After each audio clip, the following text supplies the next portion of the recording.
Assalamu alaikum दोस्तों, मैं Mohammad Fahad Mirza. Today the topic we are going to discuss is part B of getting admission into PIAS MS with Arif Arshad साहब। Arif Arshad साहब has done his MS Computer Science from PIAS। आज के topic में हम discuss करेंगे कि आप PIAS में फेलोशिप कैसे अचीव कर सकते हैं, PIAS में डिग्रीज क्या ऑफर हो रही हैं, उनके मेरिट्स क्या हैं, इंपॉर्टेंट डेट्स कौन कौन सी रिमेंबर करनी होती है एंड अदर पर्टिनेंट क्वेरीज। तो first of all Arif Arshad साहब रियली थैंक्स कि आप अपना कीमती वक्त निकाल के आए। Before deep diving into the interview थोड़ा सा बता दीजिएगा, before coming and doing the BMS at प्यास आपका एजुकेशनल बैकग्राउंड फर्दर क्या है? थैंक यू सो मच, आपने मुझे इसके लिए कंसिडर किया। मेरा जो मैं बेसिकली भावपुर से बिलोंग करता हूँ, भावपुर डिस्ट्रिक्ट से। तो एक तो प्यास का वैसे भी बहुत से लोग नहीं जानते होते।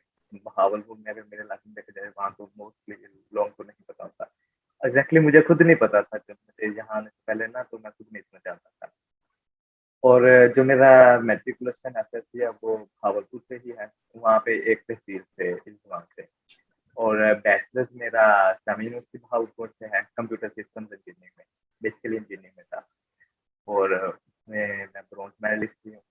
और उसके बाद मास्टर्स मेरा एमएस इन कंप्यूटर साइंस है प्यास यूनिवर्सिटी से, आईटी एंडोमेंट पे। और जहाँ पे 3.9 जी ठीक, माशाल्लाह माशाल्लाह। जैसा कि आपने बिफोर इंटरव्यू बताया था कि आपका जो है पीएचडी हो गया, तो कंग्रेचुलेशन फॉर दैट टू कि आप जो है माशाल्लाह जो है ना, इंशाल्लाह उसके रिगार्डिंग भी जब आप पहुंच जाएंगे ताकि आपको नो हो जाए तो जो है ना उसके बारे में भी फर्दर उसको डिस्कस करेंगे। अच्छा, अब आपने बता दी। अच्छा, अब सबसे ज्यादा जो स्टूडेंट्स की पर्टिनेंट क्वेरी आती है वो ये है कि स्टूडेंट फेलोशिप कैसे, मतलब ठीक है अगर जो पार्ट बी है, पार्ट ए में हमने जो है राय मोहम्मद दानी साहब से थोड़ा इस बारे में टेस्टिंग वगैरह के बारे में डिस्कस किया था। थोड़ा सा स्टूडेंट्स की जो मोस्ट पर्टिनेंट क्वेरीज है कि फेलोशिप कैसे जो है वो अचीव की जा सकती है प्यास में, तो इस बारे में बता दीजिए। फेलोशिप आप अगर हम फील्ड वाइज देखें तो हमारे पास यहाँ पे मतलब मल्टीपल फील्ड एंड डिपार्टमेंट्स हैं जहाँ पे हम फेलोशिप ऑफर होती हैं। एक यहाँ पे कंप्यूटर साइंस डिपार्टमेंट है, वहाँ पे फेलोशिप ऑफर नहीं होती। लेकिन उसी का साइबर सिक्योरिटी डिपार्टमेंट है, वहाँ पे हमारे पास फेलोशिप होती है। जो कि इसके लिए हमारे पास टेस्टिंग क्राइटेरिया वही होता है जो कंप्यूटर साइंस होता है। सिर्फ आगे जो एमएस में हमने करना तो वो साइबर सिक्योरिटी स्पेशलाइजेशन उसमें होती है। और बाकी जो उसके लिए बैकग्राउंड आपको चाहिए वो हमारे पास software engineering, computer science, computer engineering और आईटी, इंफॉर्मेशन टेक्नोलॉजी, बीएसआईटी, ये चीज़ें होती हैं। इनमें डिग्रीज आपकी बैचलर्स की होनी चाहिए तो आप मतलब आ सकते हैं।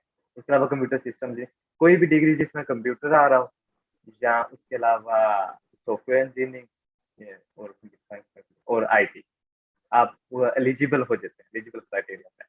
उसके बाद आपका एक टेस्टिंग आती है, मतलब जो प्यास का टेस्ट होता है वो बेसिकली साल में एक दफा ही होता है, तो आप उसको रिपीट नहीं कर सकते। जैसे हमारे पास गेट वगैरह होते हैं, नेट होते हैं, नेस्ट के एनटीएस होते हैं, एन नेट होते हैं, एनईटी। तो उसमें आप मतलब 2-3 दफा होते हैं, तो आप उसको रिपीट कर सकते हैं। जिसमें ज्यादा अच्छा स्कोर होता है आप उसको लेके आगे चल सकते हैं। लेकिन प्यास में ऐसा नहीं होता, प्यास में एक ही टेस्ट होता है, तो आपने वही अच्छे से प्रिपेयर करना देना होता है। और उसके अलावा ये कि हमारे पास जो बाकी फील्ड्स होती हैं उसमें हमारे पास न्यूक्लियर इंजीनियरिंग है प्यास की मेन, क्योंकि ये प्यास एटॉमिक से रिलेटेड है, तो ऑब्वियसली इसकी न्यूक्लियर इंजीनियरिंग मतलब यहाँ पे हमारे पास इसमें फेलोशिप होती हैं। उसके बाद मटेरियल इंजीनियरिंग में फेलोशिप होती हैं, mechanical engineering, process engineering, system engineering, electrical engineering, mineral resources, MS physics, chemistry और साइबर सिक्योरिटी। इसमें जो न्यूक्लियर इंजीनियरिंग में होती है, इसमें हमारे पास अक्सर सिविल इंजीनियरिंग वाले भी आ जाते हैं। एक ये यहाँ पर फीस मैक्सिमम होती है, लेकिन कुछ साल ऐसे भी होते हैं कि आपकी होती ही नहीं है, मतलब सिविल इंजीनियरिंग की।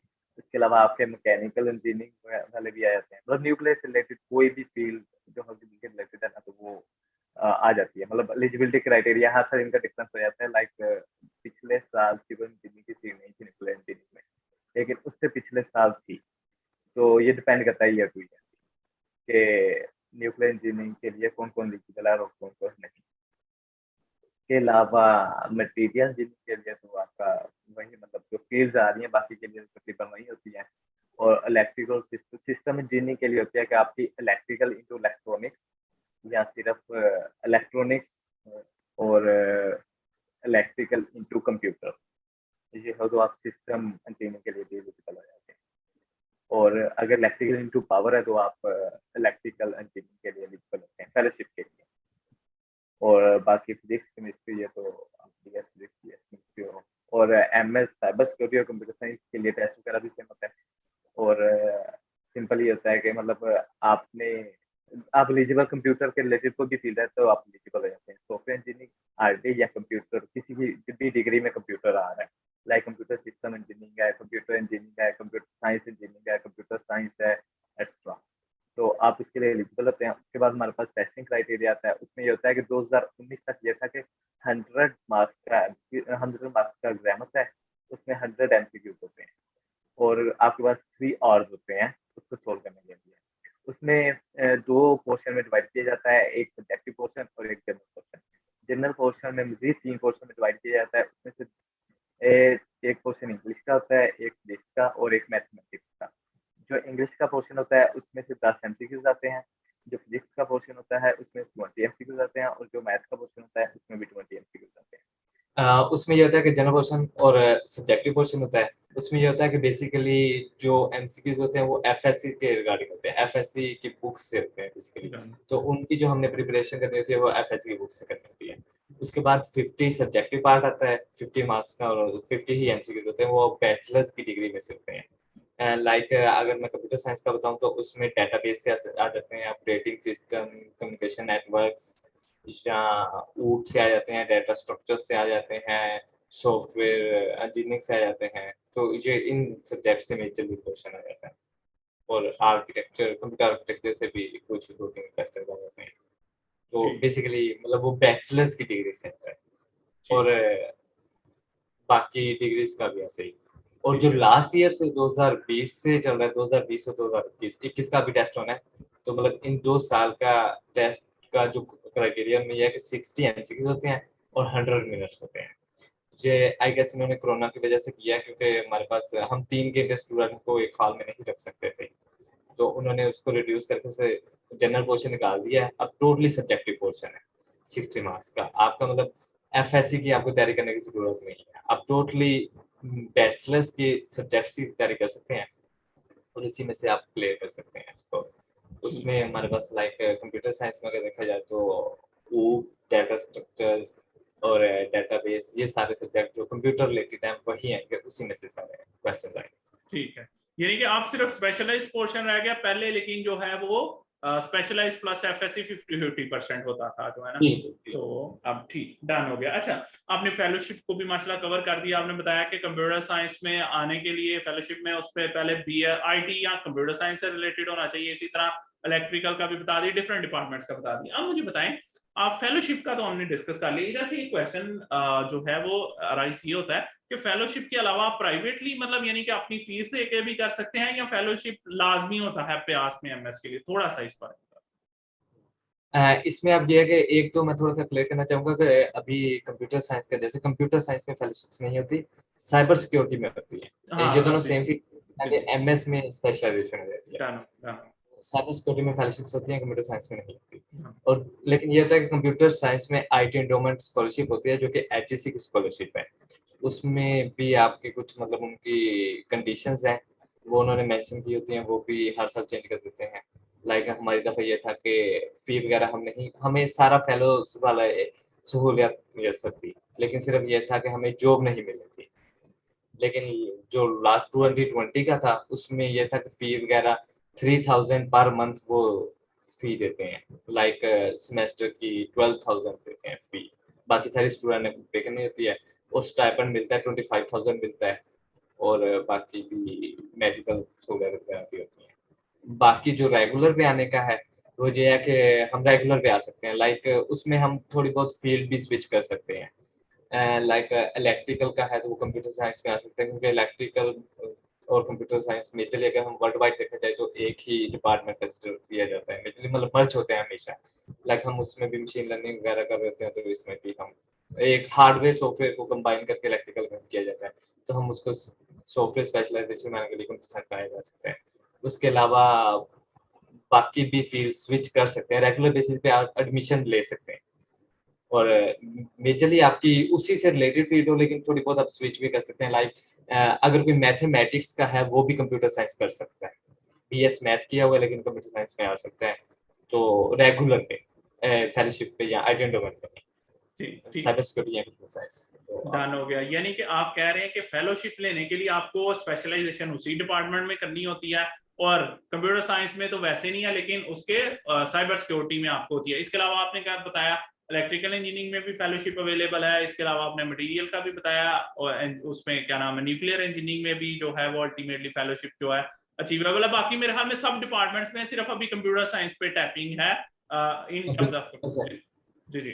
अच्छा चले माशाल्लाह, ये क्लियर हो गया। और आपने बताया कि प्राइवेट में ये इवन स्विचिंग का भी अलाउ करते हैं कि मतलब अगर प्राइवेट किया तो जो है प्राइवेटली आप आ रहे हो तो आप स्विच भी कर सकते हो, इलेक्ट्रिकल वाला कंप्यूटर साइंस कर रहा है, मैथ वाला भी कंप्यूटर साइंस कर सकता है। ठीक है, सही है। डिपार्टमेंट्स में आप स्विच कर सकते हैं। यानी प्राइवेट आगे थोड़ा आपको जरा ज्यादा रूम मिल जाता है टू स्विच द जो है अपनी ब्रांच से भी हटके। अच्छा, अब ये तो माशाल्लाह बड़ा अच्छा क्लियर हो गया। अब मुझे बताइएगा इस टाइम जो है एमएस में, अब वैसे तो नाम तकरीबन क्लियर हो गए हैं, एक ओवरऑल जनरली अगर बता देते एक थ्रू में कि कितनी डिग्रीज जो है वो ऑफर कर रहे हैं, कंप्यूटर साइंस, इलेक्ट्रिकल इंजीनियरिंग ये तो हमने कर लिया डिस्कस, और मटेरियल साइंसेज और न्यूक्लियर इंजीनियरिंग, इसके अलावा कौन कौन सी डिग्रीज फर्दर जो है वो एमएस में ऑफर हो गई?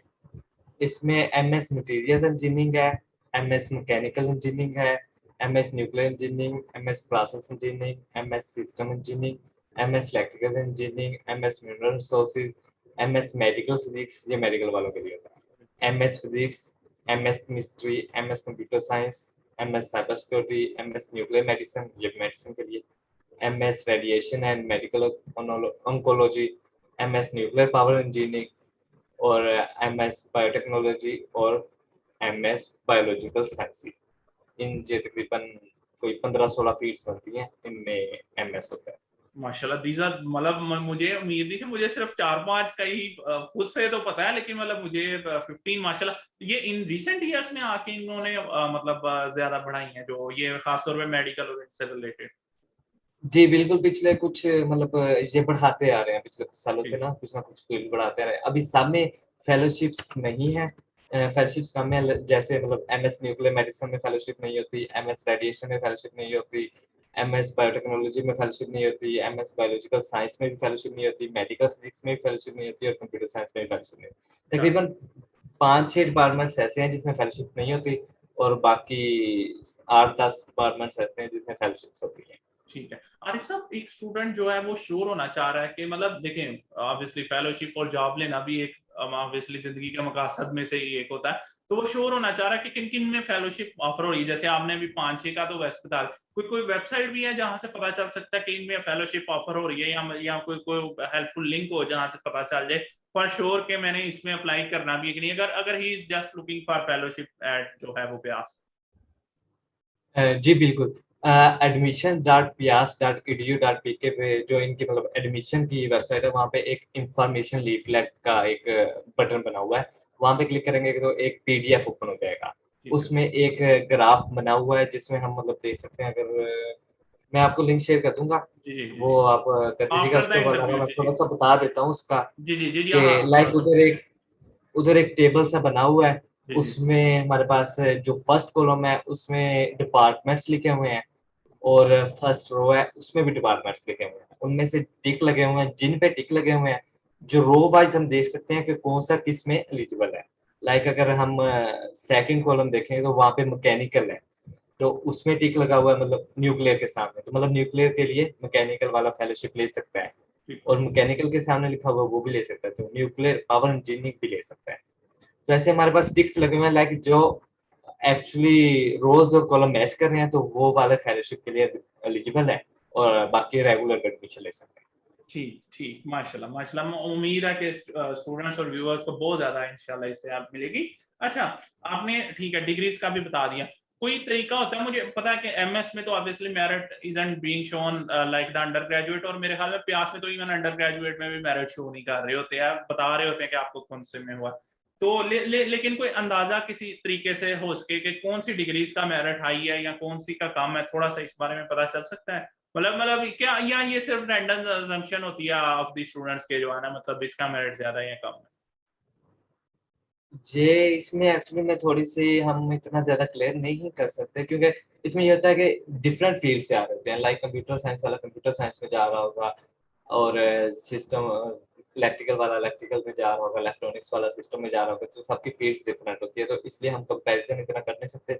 लेकिन अगर डिपार्टमेंट वाइज देखा जाए तो न्यूक्लियर इंजीनियरिंग, क्योंकि प्यास का ये स्पेशलाइजेशन है, तो ये बेस्ट हो रही है यहाँ पे। उसके अलावा सिस्टम इंजीनियरिंग अच्छी हो रही है, उसके अलावा इलेक्ट्रिकल इंजीनियरिंग, मैकेनिकल इंजीनियरिंग, तो ये इंजीनियरिंग वाइज ये तकरीबन बहुत अच्छा है। उसके अलावा फिजिक्स केमिस्ट्री ये चीजें भी अच्छी हो रही है।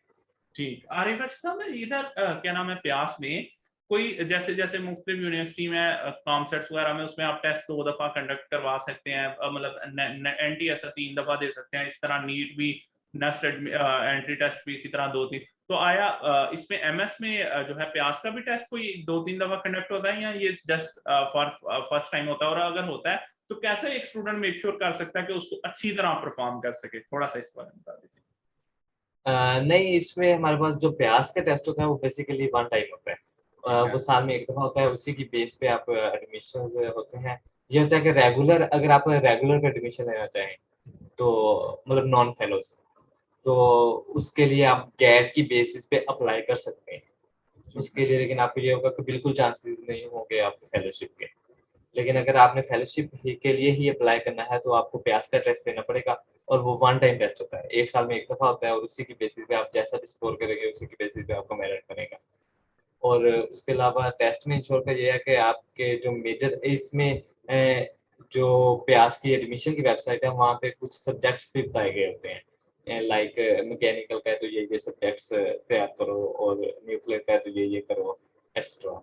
तो इस तरह के लाइक सब्जेक्ट्स भी बताए होते हैं उन्होंने, मेजर जो होते हैं, तो उनमें से तैयारी की जाए तो इसलिए अच्छा कर सकते हैं ठीक स्टूडेंट्स। ठीक ठीक, माशाल्लाह। अच्छा अच्छा, इसमें देखिए देखिए आपने जैसे अंडर ग्रेजुएट में होता है कि भाई इतने परसेंट टेस्ट अकाउंट हो रहा है, ठीक है, चाहे वो मेरिट शो भी नहीं करते हैं, लेकिन मतलब एक परसेंटेज तो वो बता रहे होते हैं कि आप में इतने। तो आया MS में भी कोई उन्होंने बताया होता है कि आपके FSC के हम इतने मार्क्स काउंट करेंगे, BSc के इतने करेंगे, टेस्ट के इतने, या जस्ट बेस्ड अपॉन टेस्ट होता है, या इसका बताते भी नहीं है? थोड़ा सा इस बारे में बताइएगा। नहीं, ये एज सच बताते नहीं है कि कितनी परसेंटेज किस चीज़ की होगी, लेकिन इसमें ये होता है कि एग्जैक्टली नहीं पता, लेकिन सुनने में यही है, क्योंकि कहीं ऑफिशियली नहीं लिखा हुआ। डन हो गया। सीनियर से या टीचर से ऐसा ही सुनने में आया कि ज्यादा जो होता है वो उसका होता है, टेस्ट का होता है, आई गेस 60-70%, और बाकी इंटरव्यूज होता है। ठीक। जो इंटरव्यू टेस्ट के बाद इंटरव्यू कंडक्ट होता है। डन। और जो आपका FSC बैचलर वगैरह वो इतना ज्यादा मैटर नहीं करता, वो सिर्फ एलिजिबिलिटी के लिए होता है कि आपने 2.67 प्लस GPA लेनी होती है बैचलर में एडमिशन एलिजिबल होने के लिए, फेलोशिप के लिए। तो अगर आप एलिजिबल क्राइटेरिया मीट कर जाते हैं तो बाकी सारा टेस्ट और इंटरव्यू होता है, क्योंकि इसमें ये होता है कि बहुत से स्टूडेंट ऐसे हैं जो कि लो GPA पे भी फेलोशिप या एडमिशन सिक्योर कर लेते हैं, और बहुत से स्टूडेंट ऐसे हैं जो हाई GPA पे भी सिक्योर नहीं कर पाते। तो इसका मतलब यही है कि बैचलर का GPA जो होता है वो सिर्फ एलिजिबिलिटी के लिए ही कंसिडर किया जाता है, उसके अलावा इतना ज्यादा उसका रोल नहीं होता। ठीक है, यानी यानी बैचलर का मेरिट जो है वो सिर्फ there is an eligibility criteria, उसके अलावा कोई इतना ज्यादा वो अल्टीमेटली खुद ही MS में वैल्यूएट कर रहे होते हैं बाय टेस्ट एंड इंटरव्यू के आप मतलब एलिजिबल होते भी हैं कि नहीं उनके उसके लिए। हाँ जी, बिल्कुल डन। बिल्कुल। अच्छा अच्छा क्योंकि जी सुनने में जी यही आया है, जी जी। और अगर मैटर करता भी हुआ तो वो मैक्सिमम भी 5-10% होगा, उससे ज्यादा नहीं होगा। ठीक ठीक ठीक ठीक। अच्छा अच्छा, इम्पोर्टेंट डेट स्टूडेंट्स के लिए, मतलब MS के दाखिले कब खुलते हैं और क्लासेस कब शुरू होती हैं? मुझे पता है कि मंथ बाय डेट वाइज शायद आप नहीं बता सकेंगे, लेकिन मंथ वाइज तो अंदाजन होता ही है कि मतलब जो है ना इस मंथ में जो है इनके ओपन होते हैं एडमिशन, इसमें जो है वो क्लासेस होती हैं, उसके बारे में थोड़ा सा स्टूडेंट्स को जो है वो बता दीजिएगा। जी, ये प्यास के जो एडमिशन स्टार्ट होते हैं ये हर साल अप्रैल मई में स्टार्ट होते हैं। ठीक है। लाइक मई के फर्स्ट सेकंड वीक में तकरीबन स्टार्ट हो जाते हैं एडमिशन। और जो लास्ट डेट होती है वो बेसिकली जुलाई होती है, जुलाई का फर्स्ट वीक। लेकिन कोरोना की वजह से इस साल और लास्ट टाइम भी, क्योंकि कोरोना थोड़ा सा इन है, तो उसकी वजह से ये थोड़ा सा एक्सटेंड कर देते हैं, क्योंकि इनको भी अरेंजमेंट्स की या शायद किस वजह से ये एक्सटेंड हो जाती है। और इस साल की अगर हम देखा जाए तो इस साल की जो डेट्स हैं वो 20 अगस्त फाइनल डेट है अप्लाई करने की ठीक है, एमएस के लिए, और बीएस के लिए भी 20 अगस्त है, और 21 अगस्त को इसका टेस्ट है अभ्यास कर सकते हैं एमएस के लिए। ठीक है, सही है, सही, माशाल्लाह माशाल्लाह, ठीक है। अच्छा, एनी फाइनल एडवाइस जो एमएस में आना चाह रहे हैं कि क्या चीज वो जहन में रख के आए या क्या चीज वो ठीक करके आए, जो भी मतलब जो आपको लगता है कि एक न्यू स्टूडेंट आता है उनको मुश्किलात होती हैं या ये वाली चीजें प्रॉब्लम करती हैं, तो वो उनके लिए एडवाइस स्टूडेंट्स के लिए। इसमें फाइनल एडवाइस में मैं यही कहूंगा कि आपको एक तो डेट्स वगैरह का दायरा को रखना पड़ेगा कि आपने कब अप्लाई करना है। इसमें एक थोड़ा सा ये होता है कि अगर आप जल्दी अप्लाई करेंगे तो उसमें थोड़ा सा ये होता है कि जो कंपनी होती है या यूनिवर्सिटी वगैरह, तो उसमें थोड़ा सा उनको होता है कि बंदा वेट कर रहा था। तो अगर आपका फाइनल मेरिट में कहीं जाके किसी और के साथ टकराव हो रहा है तो आपको वहाँ पे एज मिल सकता है।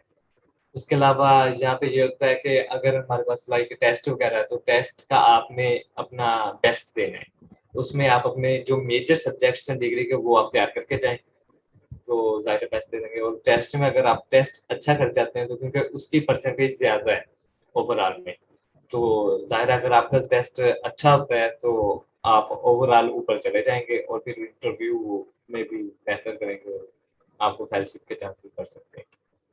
Really, thanks for such a great analysis and valuable feedback, Arifat साहब। Thank you so much. तो दोस्तों, मोस्ट प्रॉब्ली आपकी सारी पर्टिनेंट क्वेरी जो है रिजॉल्व हो गई होंगी। इसके अलावा अगर फर्दर कोई क्वेरी हो तो नीचे कमेंट में पेस्ट कीजिएगा, मैं कोशिश करूंगा आरिफ अर्शद साहब तक पहुंच के। अगर आपको वीडियो पसंद आई हो तो लाइक करें, दोस्तों के साथ शेयर करें और हमारे चैनल को सब्सक्राइब कर लें ताकि आपको फर्दर वीडियोस मिलती रहें। हमारे साथ जुड़े रहने के लिए और बार बार इस चैनल पर आने के लिए मोहम्मद वहाब साहब का तहे दिल से शुक्रगुजार। अल्लाह हाफिज, पाकिस्तान जिंदाबाद।